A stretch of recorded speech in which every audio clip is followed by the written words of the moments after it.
মাজনী পঢ়া নাই যে মনে মনে বহি আছা কিয়? আজি মোৰ স্কুলত ফাংচন আছিলে। তাত সকলোৰে মাক দেউতাক গৈছে, মোৰে মা দেউতা যোৱা নাই।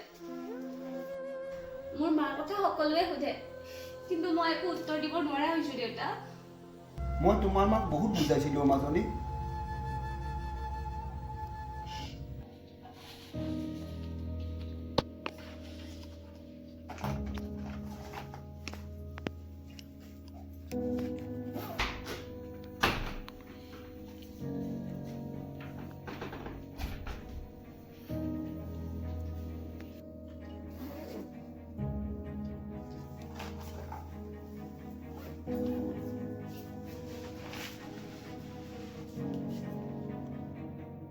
ক'ত যোৱা তুমি? বেডশ্বীট লৈ যাব লৈছে ক'ত? ক'ত যোৱা তুমি কোৱাচোন? নোৱাৰো মই আৰু আপোনাৰ লগত থাকিবৰ কাৰণে। কিয়? মই কি ভুল কৰিলোঁ? কাৰণ মোৰো এটা লাইফ ষ্টাইল আছে, যিটো নেকি আপোনাৰ লগত থাকিলে মোৰ কেতিয়াও পূৰণ নহয়। আৰু মাইনাৰ কি হ'ব এতিয়া? মই নাজানো, আপোনাৰ ছোৱালী আপুনি যাব। আৰু এটা কথা, মই যাওঁ আৰু আপুনি মোক কেতিয়াও বিচাৰি নাযাব।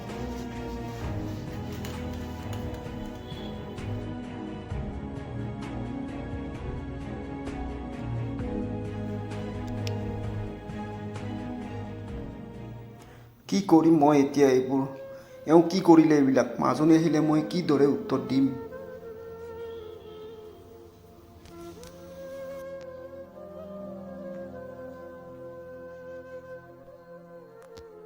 কিন্তু তেওঁ এবাৰো নাভাবিলে।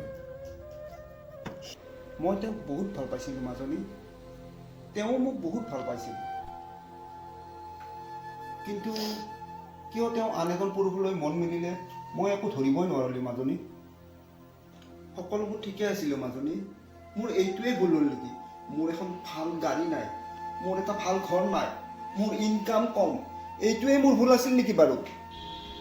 তেওঁৰ বহুত ডাঙৰ ডাঙৰ সপোন আছিল মাজনী, মই পূৰাব নোৱাৰিলোঁ কিজানি, সেইবাবে এনেকুৱা কৰিলে। তোমাৰ কথা এবাৰো নাভাবিলে মাজনী।